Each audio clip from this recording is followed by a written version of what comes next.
Good afternoon, everyone.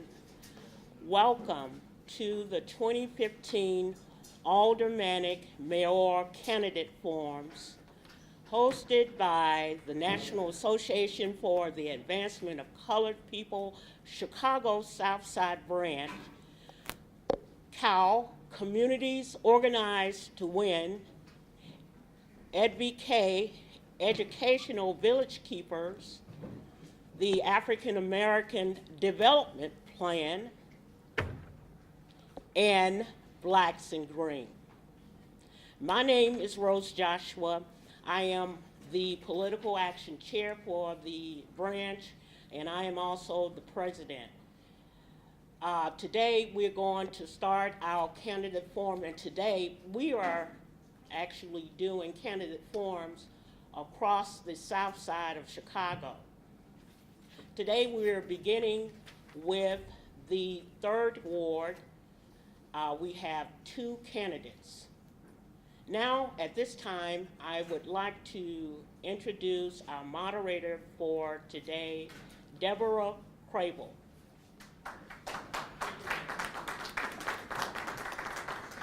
Thank you so much, Rose. It is indeed an honor and a pleasure to be here with you today for this most important conversation and for these forums. I extend the invitation for each and every one of us to think in terms of these forums and this election that is coming up on Valentine's Day, February the 14th, as your Love Your Community vote. It's on the 24th? Okay, I saw the 14th. Well, I made it early for everybody, okay. But still, we're going to think in terms of the 14th coming up going through February. Thank you so much, Alderman. And how we're going to be placing that vote. We do love our communities. We love our great city of Chicago. And we want to encourage everyone to perform their civic duty and come out and vote in strong numbers. So this is your opportunity to hear from the candidates, to make sure they are delivering the services that are needed for you to have the best quality of life for you and your families and your communities. The kinds of things that will allow our communities to grow and thrive and to be sustainable moving ahead. The way things will be working today, we do have the candidates will be allowed to have a 2-minute opening statement. They will be able to respond to questions 1 minute at a time. We do have our timekeeper that is here joining us today, and Myra Penny, who is here in the lovely gray suit. She will be the one that will be considered the blade, cutting all the candidates off if you run too long. She will be holding up a yellow card to let you know when you are down to 1:30, and a red card when you get down to 30 seconds, and you will be getting the cut mark once it's time to really seriously wrap up. We also have a panel of distinguished individuals that will be fielding questions to our candidates today, and we will have an opportunity for you to present questions as well. We will have pages. The gentleman here in the center aisle raising his hand will be taking your questions. We ask that you make all of your questions very general in the scope that any candidate can respond to your question. Make them legible so that I can read them. And we thank you so much for that. Again, just to recap very quickly, we do have refreshments that will be served out in the outer lobby shortly, provided by Reggio's Pizza. We do thank him for that generous contribution. The ladies' room is just right outside of this hall, and the men's room is just across from the elevators in the elevator lobby. Again, I thank each and every one of you for joining us here today. I will ask that the panelists please stand and introduce yourselves so that we will know who is presenting questions today. And use the mic, please. And please take the microphone, and so for another note, please pass that microphone between the 3 of you, and we will be passing this microphone between the candidates so that we are able to hear in the hall and also be recorded for CAN TV. Thank you so much. My name is Deborah Taylor. I'm a volunteer organizer with the Chicago Housing Initiative, Southside Together Organizing for Power, and the Chicago Tenant Council. And she's also my Facebook friend. My name is Joe Osbaker, I'm a 25-year civil service employee at the University of Illinois at Chicago. I'm on the executive board of Local 73, and in the last several months, I've gotten involved with an organization called the Chicago Alliance Against Racist and Political Repression. My name is Leroy Jones Jr. I'm recently retired from SEIU Local 73. I'm formerly CBTU, a Coalition of Black Trade Unions trustee. Okay. Hi, I'm Naomi Davis from Blacks in Green. I represent the Coalition of Black Community Organizations and the Municipal Candidates Forum Questionnaire Initiative. Alrighty, thank you very much. I am now going to pass the microphone to our candidates so they can introduce themselves. Thank you. Good afternoon, everyone. My name is Pat Dowell. I am the incumbent 3rd Ward Alderman, and I want to thank the NAACP and affiliated organizations for hosting this important forum today. I want to start out by saying that when I ran for alderman in 2007, I had 3 goals. One was to restore the confidence of the 3rd Ward office to the people. The second one was to serve my constituents effectively and with respect. And the third one was to make sure that every available public dollar and private dollar was used to uplift the ward. And I'm proud to say that under my leadership, the ward has improved and continues to get better. Over the last 4 years, we have invested over $150 million in parks, in schools, in infrastructure improvements, new streets, alleys, sidewalks. We've also had over $5 million invested in grants to homeowners and small business owners to make sure they can keep their homes in the community and expand their businesses. Crime is down. Even though it's down, there's much improvement that needs to be done. We've opened up the Bronzeville Artists Loft on 47th Street and Gallery Gashard on 47th Street.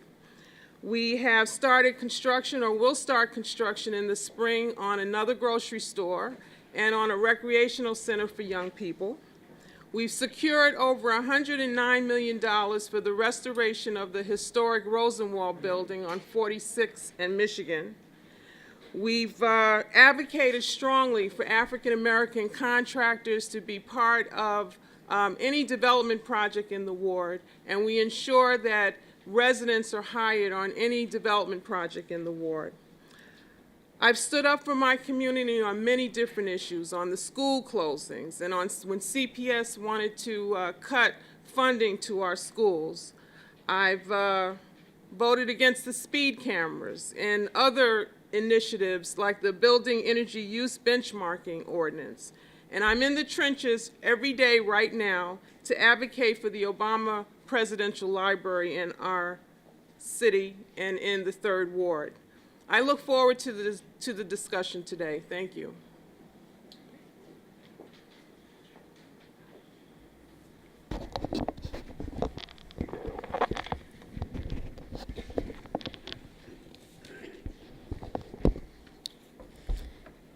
Good afternoon, everyone. First of all, I'd like to thank the NAACP for inviting me here and having this forum. Thank you very much. Some of you all may know me, some of you all may not, but my name is Patricia Horton. I'm your former Water Reclamation Commissioner, Cook County. I was appointed by Governor Quinn to the Illinois Diabetes Commission. Also, I sit on the board at CETA. I worked with an organization called Women's Self-Employment Project, where we won the President's Award for helping to alleviate poverty by helping over 5,000 women start their own business. I also served as vice president of the Madison Western Chamber of Commerce. And the reason why I mention this is because of the economic development piece, which where you see now is a Pete's Produce. Also was the business development director for Deaf Corp North, Rogers Park Chamber of Commerce. there was what we call the Gateway Project, which was a major project of development that gained nationwide attention throughout this country. I'm a tennis player. I mentor 150 students every year, and I've been doing this for the last 12 to 16 years. When I was a youth, I got shot in the head on 64th and Eberhard. And now I know what my mission is. My mission is here to serve. I'm a servant, and I'm also someone that is interested in our community. We have a lot of ills in the 3rd Ward. We have a lot of positions that needed to be filled in the 3rd Ward. And what I mean by that, along the lines of economic development, safety, crime, and a lot of that of which I will be discussing as we go through this process. Thank you. Thank you very much. I did hear a cell phone go off. I would like to remind everyone to please turn off your cell phones and any other devices that might make noise. And to also keep your conversations to a minimum. I know some candidates will be here with their cheering squads, and we would ask that you refrain from applauding and making other acknowledgments until after each forum is concluded.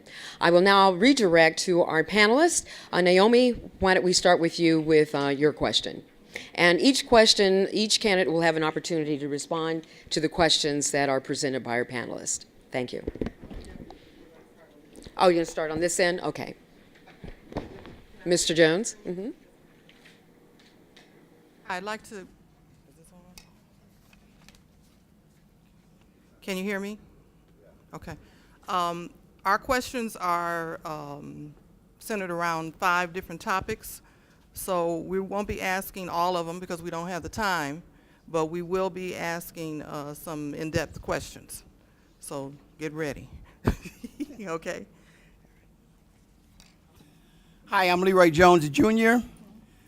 Illinois residents pay a flat percentage of their state tax as income tax. Wealthy individuals pay the same percentage of their income to the state as the poor. Unions, community organizations, and advocates have supported a progressive income tax where the rich would pay a higher rate of taxes than those earning minimum wage. What's your position on it? Well, thank you for the question, Leroy. I've always been a supporter of changing the tax formulas at the state level, which would require that we have a more progressive system that taxes the rich and does not put a burden on the poor. So I am in favor of the making the income tax more progressive so that not only more wealthy people but businesses pay their fair share, because the city of Chicago is losing out on the money that they receive from the state of Illinois, and we could be doing much better. Secondly, our school system is tremendously dependent on the use of property taxes to run our school system, and that's really unfair when you look at places within the state that have more wealth and versus Chicago. So I am in favor of that. Unfortunately, that's not something that the City of Chicago City Council can address. Those things have to be changed at the state level, but I would definitely work with our state representatives that serve the 3rd Ward to support that. Thank you. Yes, could you repeat the question, please? Illinois residents pay a flat percentage of their state tax as income tax. Wealthy individuals pay the same percentage of their income to the state as the poor. Unions, community organizations, and advocates have supported a progressive income tax where the rich would pay a higher rate of taxes than those minimum wage. Okay then. Well, I just want to let you know that, I support it because of the fact that I'm a progressive individual, and I believe in supporting that. Thank you. Sorry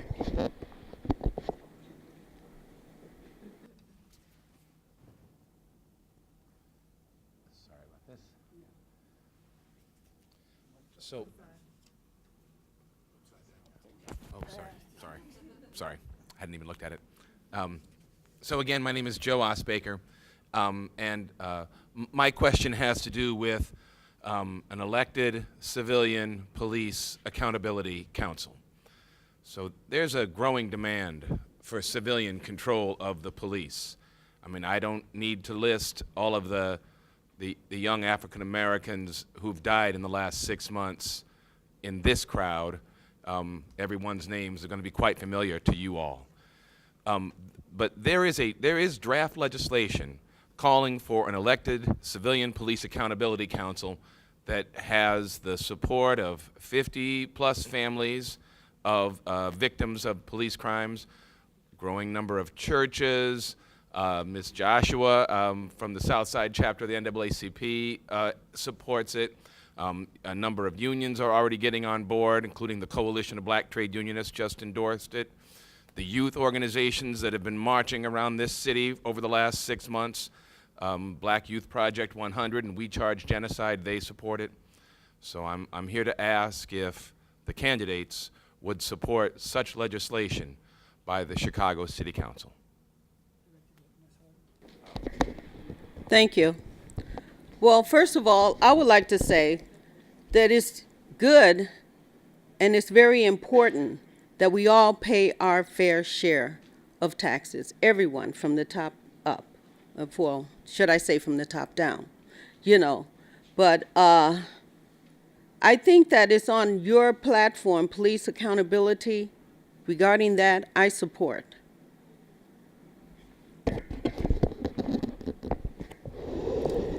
Thank you for that question. I believe that there is merit in ordinance or legislation such as this. The IPRA, the Independent Police Review Authority, which is the body that is supposed to tell the community and chart the behavior of police officers, does not always come out to the community to let us know of those things that are going on. And we don't always hear when, for example, when a police shoots someone, what happened to that police officer. We never see it through to the very end.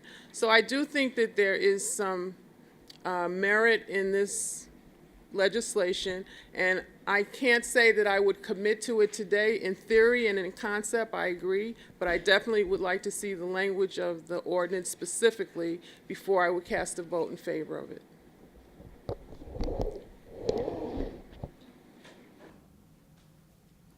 Again, I'm Deborah Taylor, and I'm a housing organizer. In 2010, they tore down the projects, and they agreed to have one-for-one replacement. And since that time, the CHA has been getting money for capital improvements on property that is sitting dormant. They've been getting rent money for over 3,000 units that they are not leasing. They get refactoring money for the land. The land is not being developed. When it is, it's going to other issues, usually some kind of recreational or gymnastic issue. We have an ordinance called Keeping the Promise, where we're asking them to have some oversight of the CHA. They get all this money, but nobody's regulating them because they've been deregulated. Now, this initiative is an ordinance that will decrease the homelessness, and it won't cost anybody anything because they already have the money. They're just sitting on it. They have over $13,000 vouchers. Residents are not given those places for those vouchers. And so the CHA needs oversight. We've asked the City Council to provide that oversight. The ordinance is sitting there, and we've been asking them to call it up. We just had a rally Friday to do that. It's still sitting there. We want to know if you will support the ordinance to provide this much-needed oversight of the CHA. There are 5 elements that are part of that ordinance. I support the ordinance, so let me say that right off the bat. I do believe that the CHA needs oversight. They should come before the City Council Committee on Housing and Real Estate, just like the Planning Department does or a developer does. I'm vice chair of that committee, and so I agree with that. So I do support elements of the ordinance, but I think that there are pieces of the ordinance that we need to have some more discussion on, especially as it affects my ward. Yes, CHA should have an increase in their housing choice vouchers and get them out into the community and not hold them. But there needs to be some increased dollars for housing mobility counseling, because what we're seeing in the third ward, for example, on certain blocks where we've had some failed condos, we've seen developers come in and take those condos and fill up the entire development with housing choice vouchers. I would like to see a more mixed, a more balanced approach to housing development in the ward. So I think we need to have some discussion on how those vouchers get out there in the market. We need to have some discussion on increasing counseling for housing mobility. But the other 5 tenets of the ordinance, I completely support. Thank you.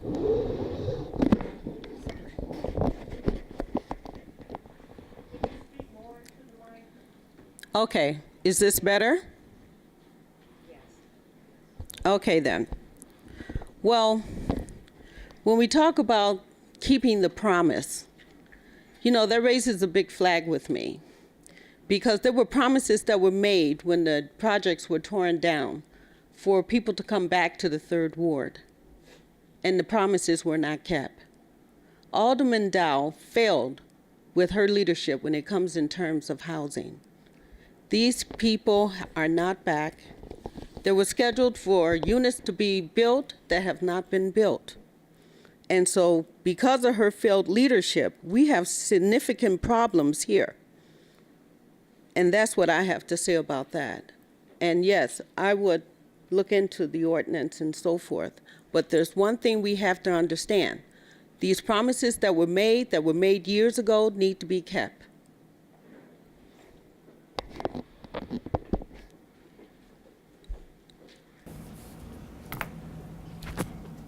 Thank you. Naomi Davis from the Coalition of Black Community Organizations and the Municipal Candidate Questionnaire Initiative and Blacks in Green. This is on housing, specifically land use and Citizen Advisory Committee. In order to address the quote-unquote alien invasion of the economic base of the Black community, and to increase aldermanic accountability and stakeholder constituent buy-in and participation in the democratic processes that are fundamental to government, state your reasons why you would or would not support an ordinance that required a community-based advisory committee to vet, advise, and vote on all city council action on mapping, real estate development, zoning, economic development, creation of new businesses, schools, community centers, contracts, and other financial awards, and the distribution of aldermanic menu funds. Citizen Advisory Committee. First, I want to respond to a little bit to the CHA issue. I have kept my promises in the third ward to CHA stakeholders. We have housing being developed for Robert Taylor Stateway, Ickes, so that's a non-issue. Secondly, to answer your question, I think if we spent the time formalizing bodies like this, we'd never get any work done. That's why you elect an alderman to make those decisions for you. I think it's important that the alderman not make those decisions in a vacuum, that there are processes put in place for that. Some of these processes are formal processes, like the creation of a special service area where property owners decide what happens on that particular strip, and we have 2 SSAs in the third ward. Some of them are formalized through working with the alderman's office, creating councils and committees, which we have, task forces, which we have to make decisions on that. But if you formalized everything by ordinance, where every transaction that's done in the ward has to be subjected to a formalized process, that takes up too much time. And you don't really need an elected official if you're going to do that.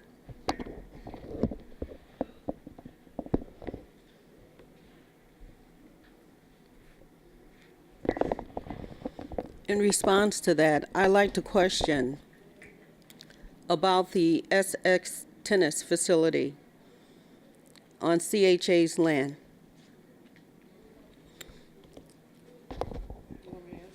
Yeah, because you're building an SX tennis facility on land that was allocated for housing.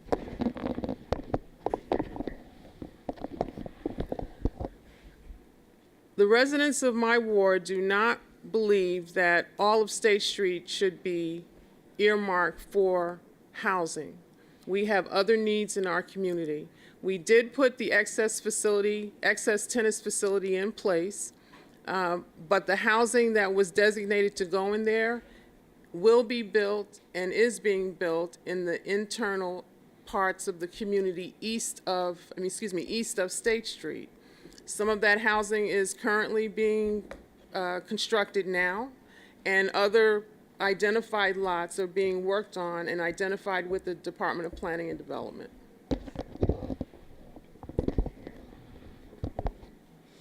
Promises made, promises not kept. For almost 8 years you've been in office. The people on the south end of the 3rd Ward is very concerned because it's a serious food desert. You have failed in leadership in providing a viable grocery store in the 3rd Ward, and there's just no excuse for it. Thank you. You know, if we're not going to follow the rules of the forum, then, you know, why are we here? But there is a grocery store. I brought 3 grocery stores into the 3rd Ward. One at 47th and Bishop before it was annexed into the 15th Ward. One at 17th and Clark, which is a Mariano's, which is in the 3rd Ward. And working with my colleague, Alderman Will Burns, we have one coming at 39th and King Drive. So you want to get technical about the boundaries of the 3rd Ward, but you can't look at development just within the boundaries of a ward. You have to be able to work with your colleagues. You have to be able to work and understand how real estate and economic development is done in a way that serves the entire community, not just your parochial ward boundaries. All righty, I'd like to introduce a question from the audience. This question is regarding marriage equality. Do you favor marriage equality for same-sex couples?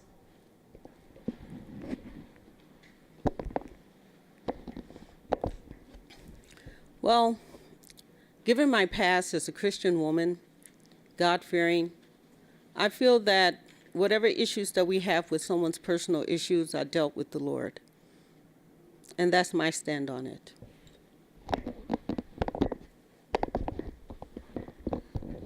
As a Christian woman as well, I will follow the law, and the law of the land is that there is marriage equality. All righty, we'll go back to our panelist, Mr. Jones. My issue is on safety. In lieu of the crossing guards being hit, will you support an ordinance the same as the same ordinance that the highway patrol highway patrolmen have, and construction workers? 10 year, is it 14 years? 14 years in jail and $10,000 fine. You know, crossing guards are a real important aspect of our communities. They protect our babies. They help them cross the street. Their role is very important. We have a series of crossing guards in the 3rd Ward, and I think as not a supporter of cameras, I think that that ordinance has merit, and it could be something I would support. Well, due to the fact that we have a lot of issues in the 3rd Ward when it comes to public safety, you know, I saw a kid over on 47th Street just gunned down, shot and killed. And not only that, I witnessed also in my neighborhood another young man whose funeral is going on right here today, that was shot and killed on 39th Street. You know, and I feel that our alderman has failed us when it comes to public safety. And the reason why I say this is because there was a police station that used to be on 29th and Prairie, which is shut down now. And whenever there's an issue in the 3rd Ward, there's a longer response time. And I want to make sure that we bring that police station back here, and rehire 500 more police officers to cover the area, because this is something that's going on. Even with IIT students, recently a young lady was raped, from what I understand, and the students are very concerned about the issues of safety, even in the South Loop and on the north end of the South Loop and further south in the 50s and so forth, that we have a problem when it comes to crime. And yes, I would look into that ordinance.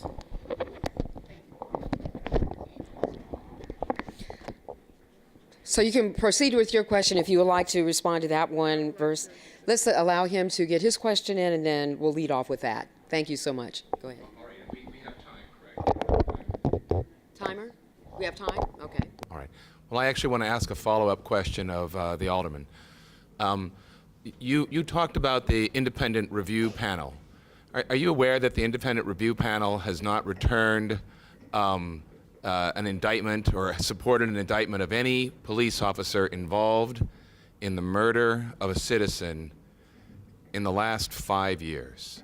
I said that when I answered your question, that I thought that they have failed us in terms of being able to get back to us with even that information. I mean, I know that. How many of the general public doesn't have that information?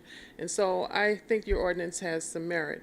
But I just want to say that this opponent really has no knowledge of the 3rd Ward.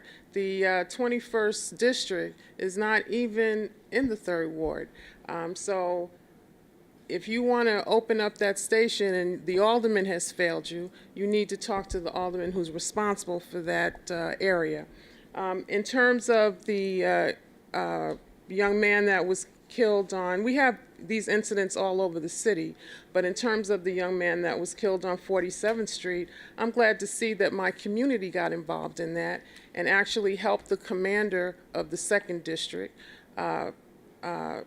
arrest 2 individuals and cover the guns related to that incident.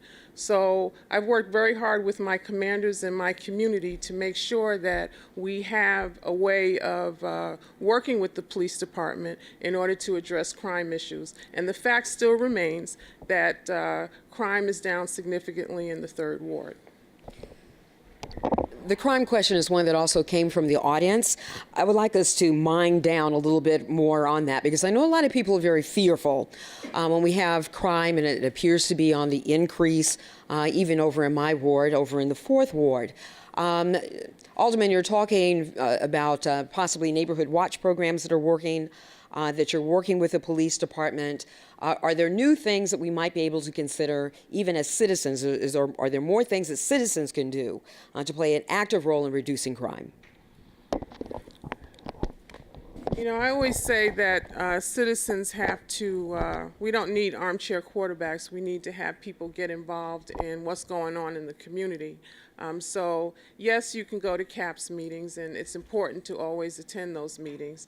But I think it's more important to develop active block clubs where neighbors know each other, where you're standing outside doing positive loitering. And there are places in the ward where we have some very active block clubs who are very watchful over crime.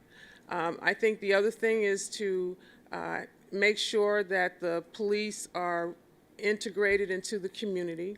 We have a lot of opportunities to bring our policemen into the ward, to go into the stores, to walk with residents. And I think those are the kinds of things that help to develop a relationship between the police and the community. Also, in the 3rd Ward, I utilize my office for what I would call tips that people who are fearful of calling the police. They can email my office, call my office, and give us specific information, which we share with the police department. And I believe that those are some unique things that can help drive crime down even further. And I will redirect, as a citizen living in the ward, what are your observations on how we can, what are the solutions that you would bring as a candidate that you're offering to voters to consider? Well, what I would like to see happen is I would like to have that police office re-implemented, because it's very important that we respond to the issues and the ills of the community. I've walked in the community, I've talked, being a resident in the community, and I've talked to quite a few people about that. And more importantly, when people have issues, they'll say, Commissioner, we need you to help us to reach out to the alderman. I tell them of certain positions when they come to me and they complain, I say, go see the alderman, time and time again. But when they come back to me, they say they call, they try to reach out, there's no avail. And so people are concerned. There are people who want stop signs. There are people who want a safer passage regarding the safe passage for the school system. So we're not getting what we need, and that's why I'm really here, because I'm concerned about the failures of the alderman that needs to be implemented. All righty, back to our panel. Deborah? So my next question is, according to the Chicago Reader, your constituents have been plagued with an unemployment rate higher than any other large metropolitan area, while the Chicago black unemployment rate is 25%. Whites is only 7%, Latinos 12%. That number does not include the blacks who have been unemployed for over a year. In order for the black community to thrive, the black unemployment rate must closely reflect that of the city. Would you be willing to write legislation to develop black economic empowerment and a jobs bill that will more evenly balance the employment playing field and reduce the black unemployment rate in Chicago? Yes, I would be willing to work on that. We have to be careful of what's allowed by federal law. So we'd have to be mindful of that. I just want to go back to this charge of being non-responsive to my constituents. I recall that Fox TV did an assessment of the ward offices that are most responsive to their constituents, and my office was number one. So I think that that charge has no merit. Thank you very much.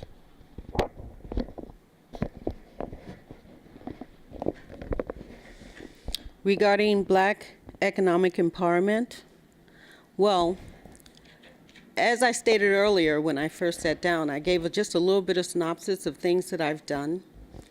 I work with, again, Women's Self-Employment Project. We help over 5,000 women start their own businesses. Also, as Business Development Director for the Chamber, as I stated before with the Gateway Project, that was a major project where we came together and we worked very hard in bringing in viable businesses into the community.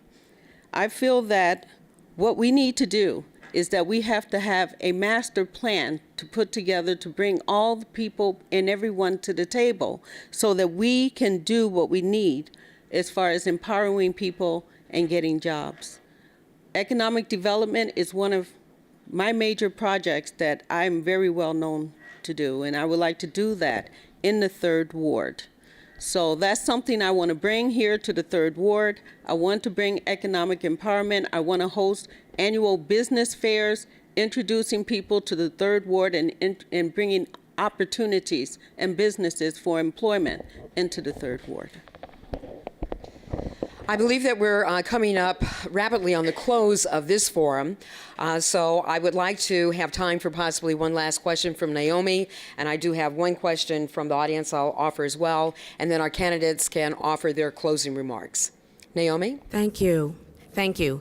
This last question from the Coalition of Black Community Organizations Questionnaire Initiative, and it's regarding revenue.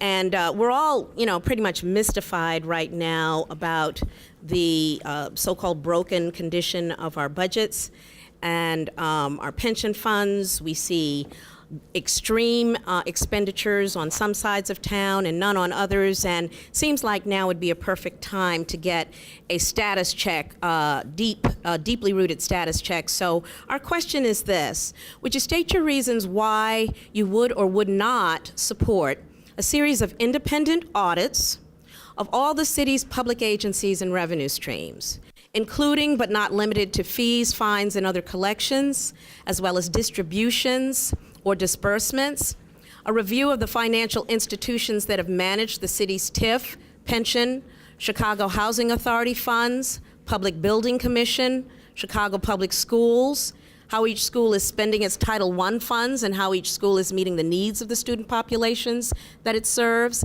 City Colleges of Chicago, its open enrollment and financial aid practices, and the impact of increasing student loan debt and low academic outcomes on Black students. So what we're talking about is a comprehensive set of independent financial audits.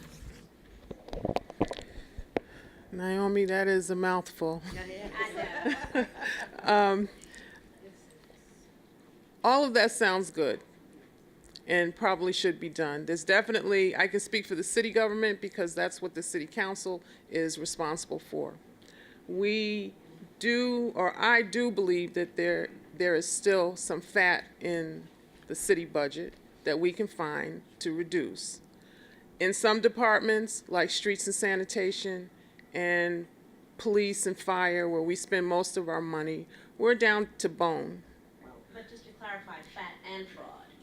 Fat and fraud. I mean, I'm just saying that as a city council, we're responsible for city government.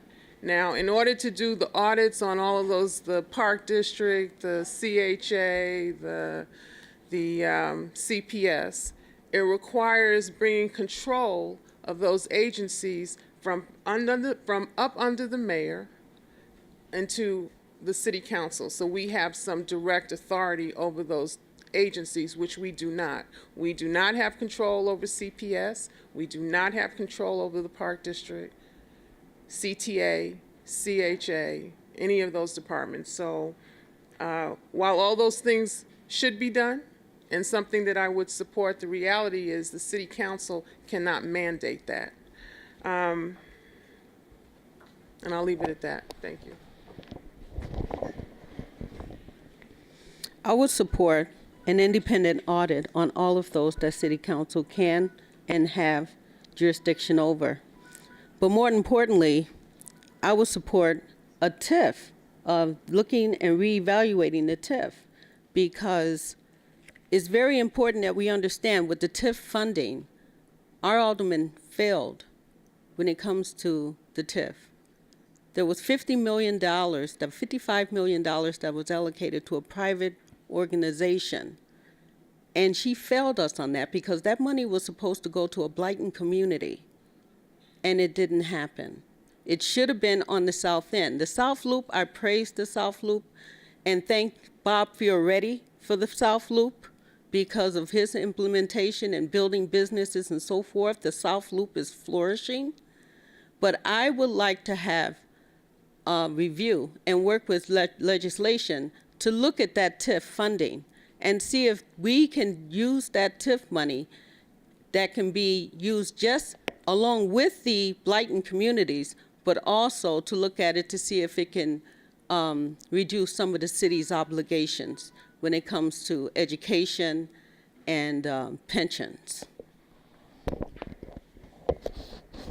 Well, thank you so very much to both of our candidates. We'll get closing statements now. The one other question I have from the audience, and maybe you can just include that in your closing remarks, was addressing the ordinance on sick pay. A lot of folks are wondering what's going to happen with that ordinance. Choose to address that or not, but you have 2 minutes for closing arguments. I want to thank our panelists for engaging this process this afternoon. Thank you very much. Alderman? Here you go. In closing, as far as education, I support every community having a neighborhood school.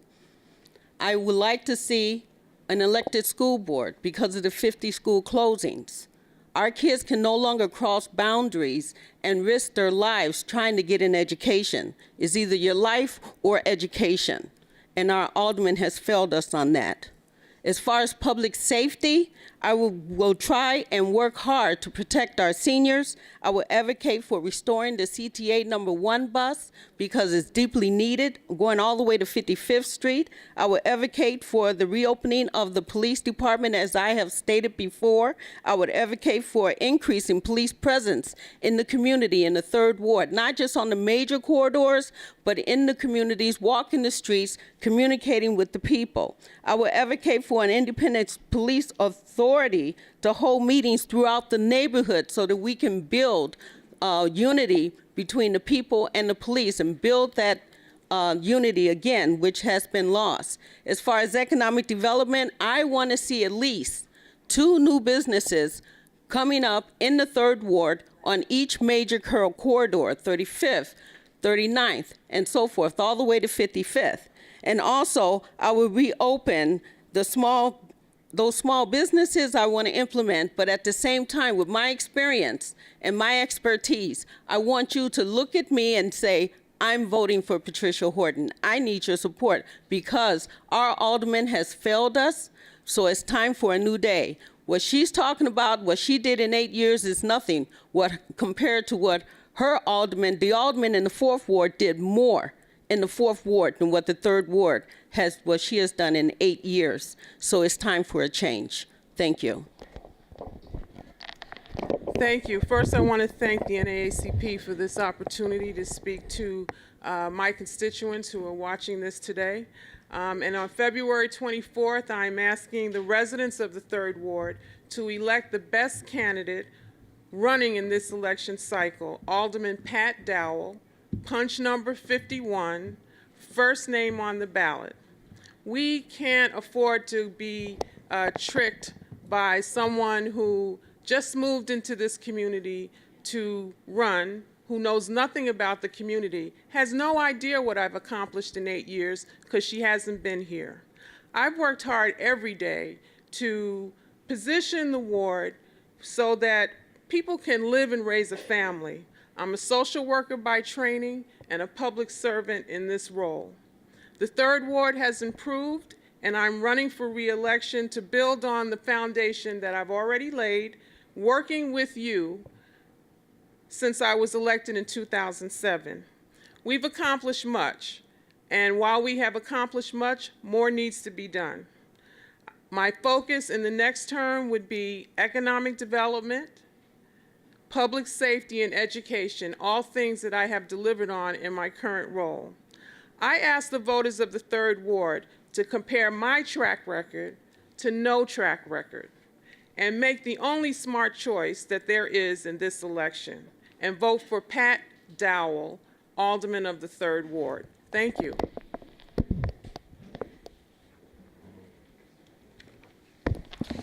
Thank you very much to both of our candidates, Alderman and Commissioner. We thank you both for joining us here today.